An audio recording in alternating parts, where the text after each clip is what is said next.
dis oui, caporal. Est-ce que vous avez compris? Oui, caporal.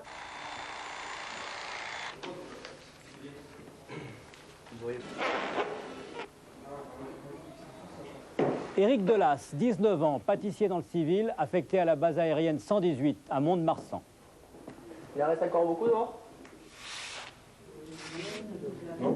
Fred Induren, 20 ans, brevet de technicien supérieur, également destiné à l'armée de l'air. Vérifie la propreté des chambres. Voilà. La gourde, elle doit faire du bruit. Patrick Gromer, lui, a choisi d'être para. C'est une tradition familiale. Jusque-là, il était mécano.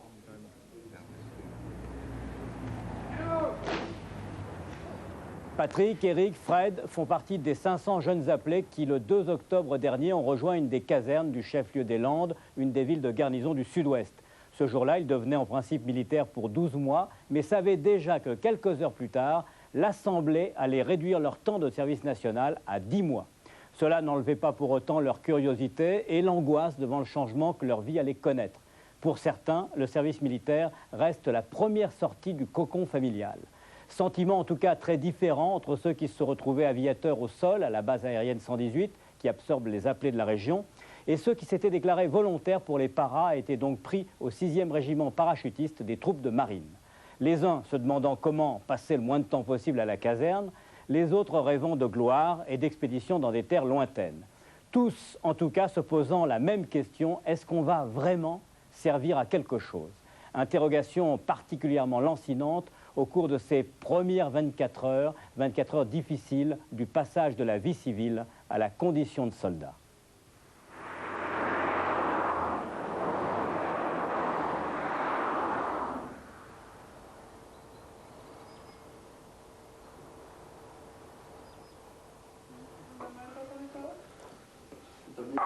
Dernier petit déjeuner civil pour Éric Delas, 19 ans. Son père, carrossier, sa mère et ses 4 sœurs se sont réveillés un peu plus tôt que d'habitude.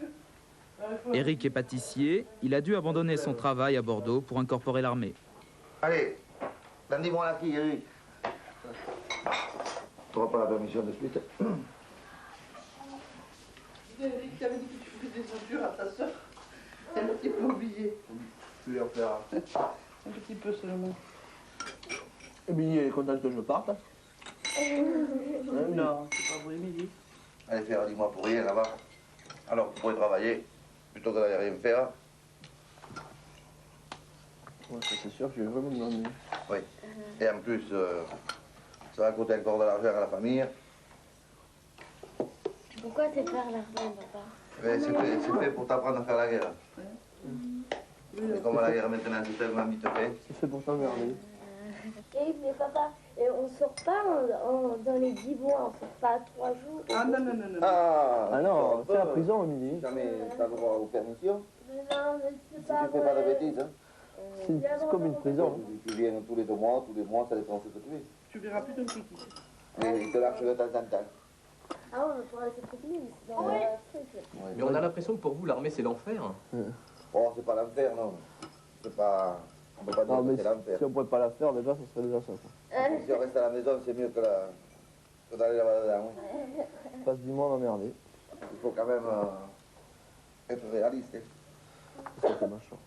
Un an de perdu dans une vie, voilà ce que ça peut donner. Le temps, c'est de l'argent. Hein. Il va perdre son boulot, peut-être, il n'aura pas la place au retour. Ça, ils ne le comprennent pas, mais en attendant... C'est Karine. Encore Encore? C'est qu'appeler. Eh ben, vous voulez l'appeler pour quelque chose, elle a oublié de dire quelque chose.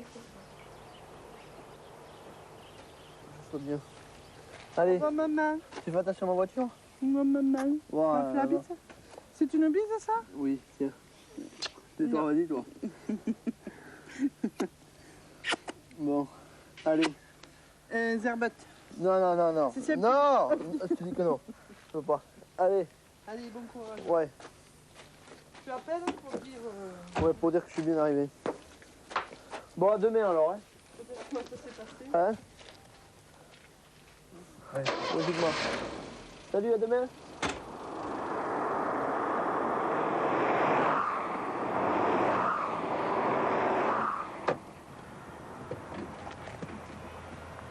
Patrick Gromer a la chance d'habiter à 10 km de son lieu d'affectation. Il doit se rendre au plus tard à la caserne de Mont-de-Marsan à 14 h. Pour lui, quelques heures de répit en plus. L'occasion d'aller saluer une dernière fois son patron et ses collègues de travail dans le garage où il était employé comme mécanicien. Tu es à 2 heures? Ouais. C'est tard, non? Franchement, c'est tard. J'en ai rêvé cette nuit. Ouais. J'ai pratiquement pas fermé l'œil de la nuit. Bah, tu m'écriras, hein. Tu peux me raconter un peu aussi.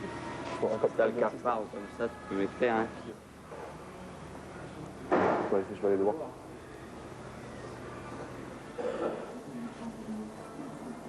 Moi, je vais y aller. Ouais. Alors, j'ai un mère qui a ce soir la voiture. Ouais. Bon, elle a qu'à la laisser et puis on verra. Oui. Ouais. On essaiera de lui en faire une heure. Vous allez avoir du boulot alors. Ouais. Ouais, t'as pas voulu t'en occuper alors. Ouais, je sais. C'est le Renault.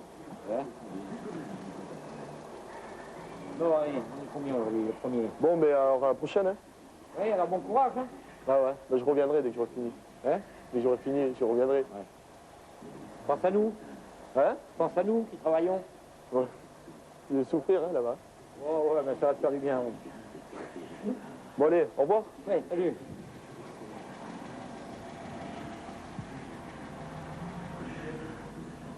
Patrick sait qu'il ne retrouvera pas son travail. Un apprenti a déjà été embauché pour le remplacer. C'est dur de quitter son travail? Ça fout les boules, parce que c'est là où je travaillais pendant 3 ans, quand même. Ça... J'ai toujours travaillé ici.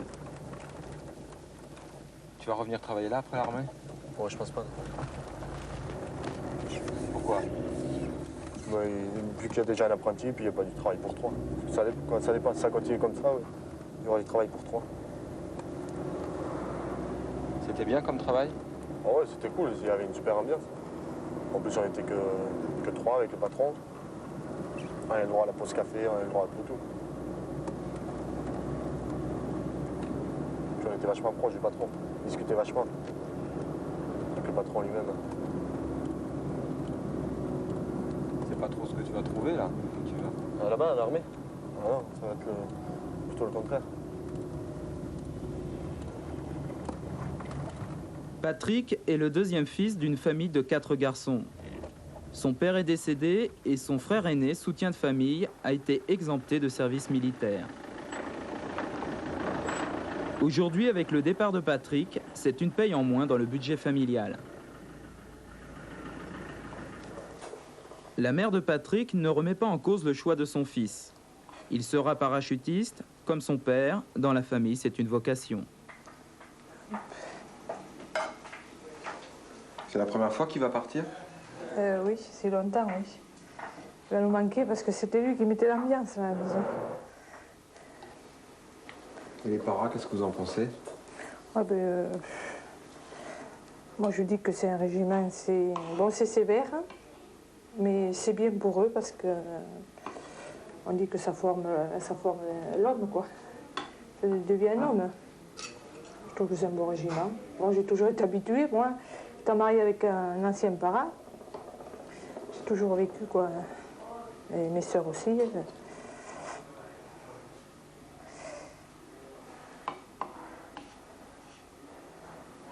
À part que quand ils sortent, quoi, ça me fait chier la trouille. Et les pays d'outre-mer, s'il va dans les pays d'Afrique, tout ça? Moi, s'il y a la guerre, s'il va là où il y a la guerre, alors là, c'est ça qui me fait le plus peur. Et comme le Golfe et tout ça, quoi, ce qui s'est passé, c'est ça que je crains le plus. Autrement, l'outre-mer, si c'est pour faire des voyages, enfin, de rester dans les casernes, comme ça va. J'ai vécu, moi, 1 an au Tchad. Je suis allée 1 an au Tchad.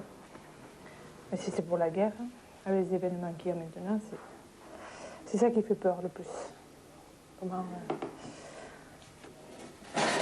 Autrement, il faut se dire que tout va se passer bien. Ça va être dur au début? Oui, ah, ça c'est sûr. Hein. Bon. On va avoir le cafard, oui.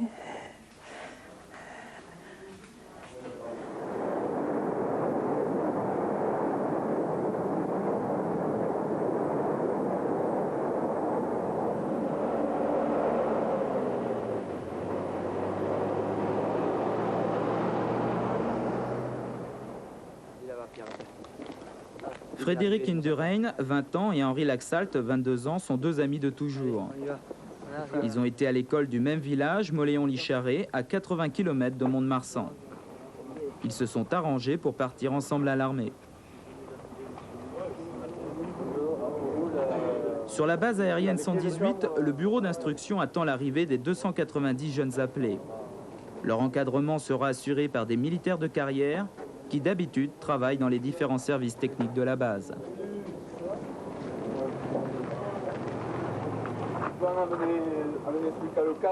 Frédéric et Henri sont heureux de leur affectation. Ils espèrent rejoindre la section rugby de la base après leurs 2 mois de classe.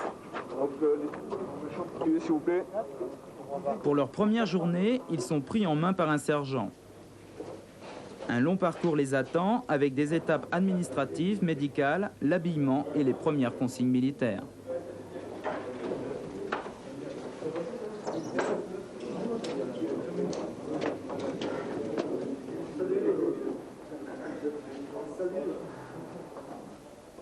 Rentrez tous là. Un lit par personne, une armoire par personne. Vous pouvez ranger les sacs dans les armoires. Ceux qui ont des cadenas, ils les mettent sur les armoires. Ceux qui n'en ont pas, s'en occupera plus tard, c'est prévu. Je suis le sergent Baudry, c'est moi qui vais vous encadrer durant toute la durée de vos classes. Hein? Vous ne rencontrerez, je pense, aucun problème. Il ne doit pas y en avoir. Bon, commencez à vous installer. Vous avez des toilettes qui sont au fond du couloir, là, sur votre gauche, et des lavabos et des douches sur votre droite. Est-ce qu'il y a des questions? Aucune. Pas de problème pour le moment? Très bien. Je reviens vous chercher. Hein? La clé de la chambre, c'est moi qui la garde. Allez, à plus tard. Bonjour. Moi, c'est Frédéric. Christophe, c'est Pascal. Pascal. Voilà. On a enchanté de vous connaître. On a 10 mois passés ensemble. Ravi. Bonjour. On est les 3 de Moléon. Pascal. Ah, d'accord. Christophe. Salut. Les deux. De Céron. De Céron. Ah, d'accord. Haute-Pyrénées. Non, voilà. Ravi. On est ravis. Oui, oui, on va passer un bon moment. Mon capitaine, mon lieutenant. Oui, mon caporal. Mon commandant.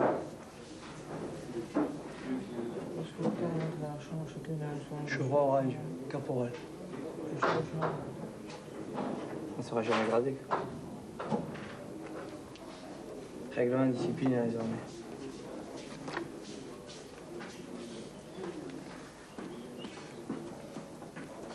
C'est le club, hein? Ouais, fait. Ça va bien. Oui, il a l'air oh, bon, on a une belle vue. Il faut s'habituer, quoi.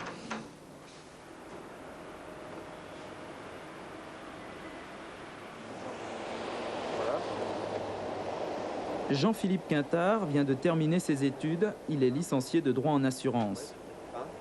Son père, directeur d'une agence bancaire, l'accompagne à la gare d'Angoulême.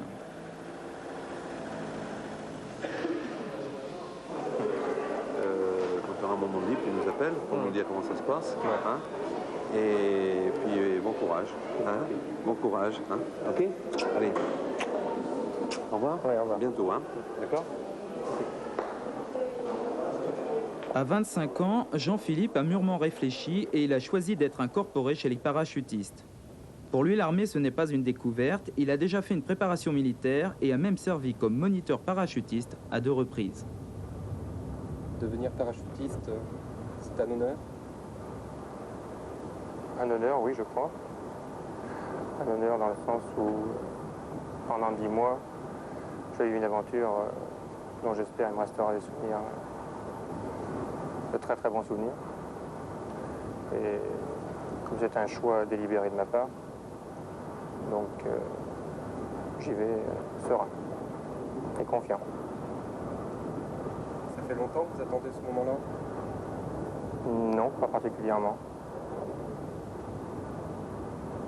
L'échéance est arrivée au terme de mes études, donc je pars voilà, à la date prévue. Pour moi, il n'y avait pas d'attente particulière. Je suis un passionné d'histoire, donc j'aime tout ce qui touche de près ou de loin à l'armée. Et à la symbolique du parachutiste en particulier.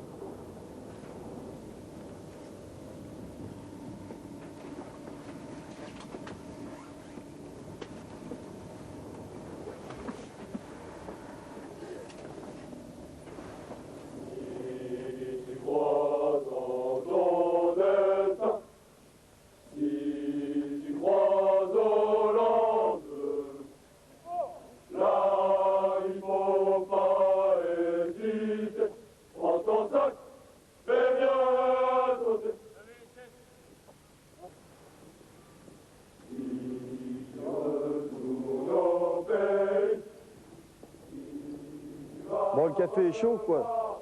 Chez les parachutistes, le caporal Pelletier fait partie du groupe d'accueil. Il y a 10 mois, il est arrivé à la caserne encadré par 2 gendarmes. Il était déclaré insoumis administratif. À l'âge de 17 ans, il avait oublié de se faire recenser en mairie. Aujourd'hui, cet ancien barman a pris du galon. Il va encadrer 10 jeunes appelés. C'est que dès que les jeunes arrivent, hein, il faut les mettre dans l'ambiance.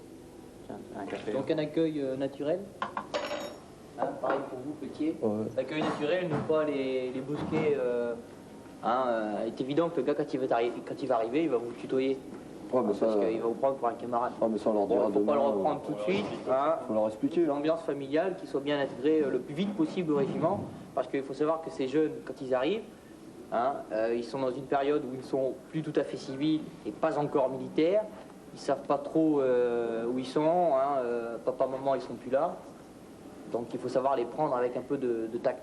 Okay. De toute manière, ce soir, on va faire comme d'habitude, quoi. On va les prendre un par un dans la chambre et leur dire. Connaître tous leurs petits problèmes. Ouais, voilà. Et dans un premier temps, l'accueil, le mettre dans l'ambiance, qu'il se sente chez lui. Ouais, s'il se sent mal, il n'y aura aucun dialogue. Pensez au dialogue. Ok, Pelletier? Oui. D'accord. Après 3 heures de train, Jean-Philippe Quintard arrive à la caserne dans le bus de l'armée qui l'attendait à la gare de Mont-de-Marsan. Alors, vous voyez le tableau vert, ce sont les informations qu'il y a sur le régiment. Là, je lis actuellement que la première compagnie est au Gabon, est partie actuellement au Gabon, que les crabes du régiment sont aussi partis au Gabon, et incorporation de la 12e compagnie, c'est-à-dire c'est votre cas. Vu ? Je vous présente ce bâtiment, la 4e compagnie, qui aura l'occasion de partir au mois de mars à La Réunion. Vous avez peut-être une chance, elle n'est pas très grande, mais c'est une chance quand même d'aller à la 4e compagnie. Et si vous avez l'occasion de faire un VSL, de partir à La Réunion.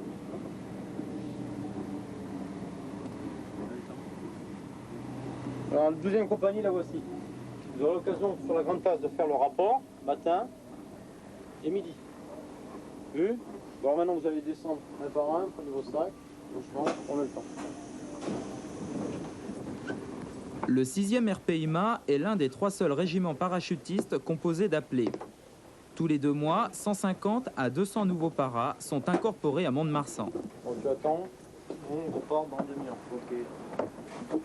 Ici, il n'y a que des volontaires, tous ont effectué une préparation militaire et certains ont déjà signé un volontariat service long, 4, 6 ou 12 mois de service en plus. Pour beaucoup, le moyen de réaliser un rêve, partir à l'étranger ou en outre-mer.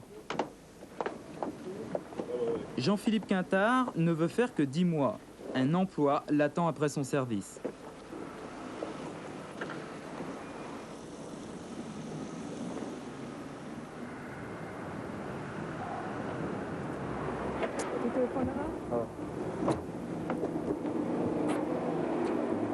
Patrick Gromer laisse derrière lui sa famille et sa fiancée.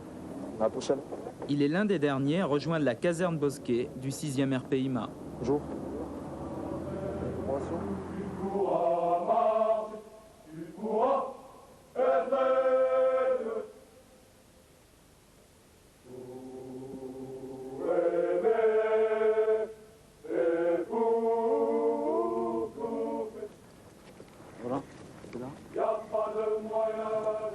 Il y a 1 an, Patrick a signé une demande de volontariat de service long, 18 mois. Bonjour. Bonjour. papiers sur vous? Oui. Non, mais vous avez carte d'identité, ordre d'appel, vous avez votre livret de... médical? Non. Non? Non, c'est pas grave. Vous avez votre sac, là?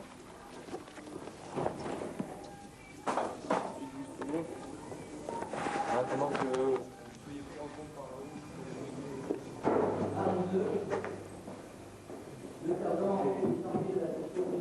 Dès son arrivée, il rejoint immédiatement les nouvelles recrues pour un premier briefing. L'occasion de découvrir ce qui l'attend réellement. Dans l'immédiat, vous passez un film sur le 6e RPIMA. Ensuite, vous aurez un deuxième film portant sur la FATAC, Force aérienne tactique, important à savoir aussi. Un deuxième film, le 3e et dernier, autant pour moi, qui portera sur les armées en 1990.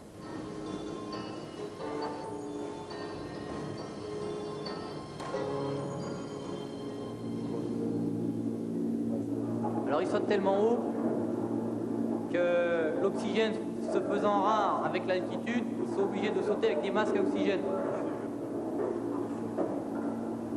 Ils doivent en chier, les mecs, comme ça. C'est ce que tu étais venu chercher, non? T'avais pas ça.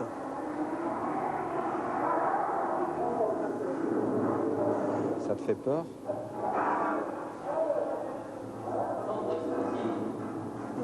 C'est impressionnant. Il a dit un mot très juste, la cohésion. Quand vous serez en section, par groupe, n'oubliez pas la cohésion. On ne laisse jamais tomber un copain. L'esprit d'équipe, la famille. Tu veux plus faire tout ça? Si, mais si je pouvais tout faire, ça serait mieux.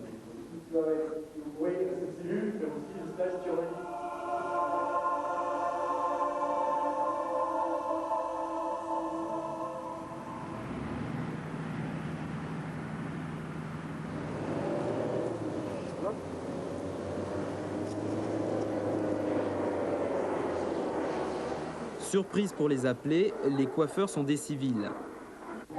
Les apprentis coiffeurs du lycée technique de la ville viennent prêter main forte aux militaires. Non, comme ça. Là. Pas de tondeuse, coupe au ciseau, mais tout le monde y passe. Et ça sur les... Je comprends pourquoi on peut couper les cheveux. Voilà. L'hygiène, il faut l'avoir, ça coupe les cheveux. Non. Fait, c'est la discipline, il faut se plier. Alors on se plie. On n'a pas le choix.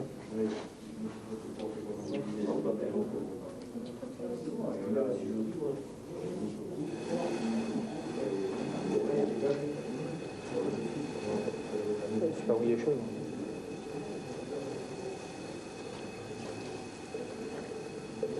Frédéric Indurain n'a qu'une angoisse, voir réapparaître les oreilles décollées qu'il cachait sous ses cheveux.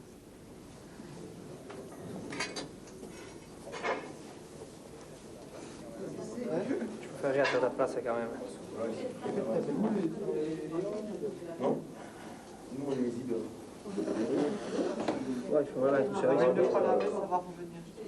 Hein? Une fois lavé, ça va revenir. Bon, allez, assez, je coupe plus jamais les cheveux. Allez. Non, ça va.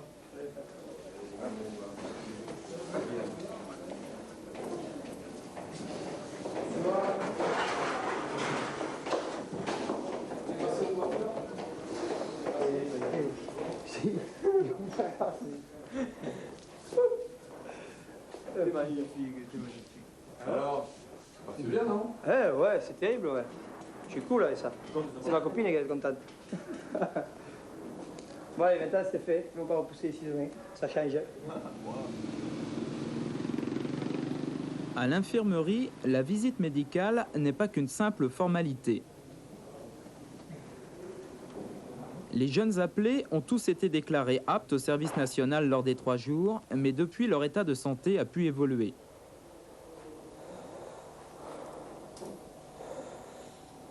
Éric Delat souffre d'asthme.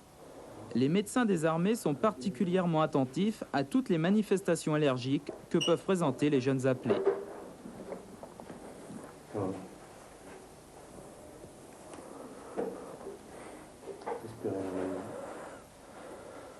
Supra-intentionnel, j'ai jamais eu de problème.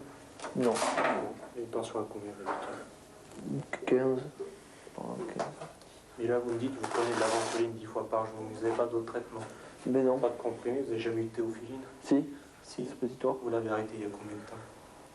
Ça fait... je l'ai pris pour la dernière fois il y a un petit moment quand même. 6 mois, 7 mois. Il y a 6 mois? Ouais. Et vous l'avez arrêté pourquoi? Ça allait mieux? Ouais, ça allait mieux, mais c'est reparti. Et là, vous ne prenez pas le thé? Non. Et aux 3 jours, vous leur aviez dit à l'époque? Ouais, mais il n'avait pas fait... On n'avait pas décidé de vous hospitaliser? Non. Eh bien, je pense qu'on va l'envisager. Oui. D'accord. C'est bien.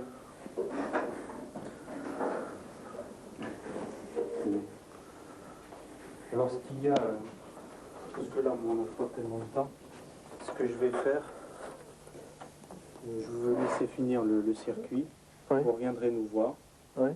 Et je vous enverrai à l'hôpital au moins en consultation et décidons s'il faut vous hospitaliser ou pas. Ouais. Parce que là, si on juge qu'il est trop sévère, vous pouvez être réformé. Voilà, il faut faire des tests. D'accord? Ouais. Et à la suite, Les médecins reçoivent un par un les nouveaux arrivants. C'est à ce stade que tous les cas sérieux de maladies physiques ou psychologiques sont dépistés. C'est le travail de l'aspirant médecin Bénichou. Ton carnet de santé, carnet bleu, tu l'as pas porté? Depuis que tu es passé au centre de sélection à Auch, tu n'as pas eu de maladie particulière? Si, mais c'est pas une maladie physique. D'accord. Tu as eu un problème moral depuis que c'est arrivé? Ça existait avant le centre de sélection? Ça existait, mais ça a été aggravé depuis. D'accord. On va te garder ici? Comment? On va te garder ici. Comment ça? Au lieu de rejoindre ta section, tu restes avec nous. Non, parce que je dois continuer mon traitement. Pardon? Je dois continuer mon Oui, mais ton traitement, tu dois continuer. Mais il faut que je vois ce médecin. Je le vois tous les vendredis. Tu vas le voir tous les vendredis. Mais moi, ce que je vais faire, c'est que je vais essayer de tout arranger. Ton histoire. Alors, au lieu de te faire rejoindre ta section, là, aujourd'hui, je te fais venir, je te garde à l'infirmerie. D'accord? Alors, on va te faire un dossier. D'accord? Allez, c'est bon. Je vais t'accompagner, je vais te faire mettre un gilet chambre. Tu vas te rhabiller quand même. Hein? Je vais te faire accompagner. Je veux garder ce garçon-là ici. Celui-ci? À l'infirmerie. S'habille, tu donnes une chambre? Je m'en occupe. Allez, c'est bon. Celui-là, vous le gardez? Je le garde. Docteur, vous avez souvent ce genre de cas? Au moment des incorpos, oui. Beaucoup. Mais là, celui-là, il faut le garder. Vu ce qui est marqué sur le dossier médical, je préfère le garder. Vrai, pas vrai, on va avoir des choses à mal voir. Silence dans les rangs. D'abord, on dit oui, caporal. Changement de ton, on ne rit plus.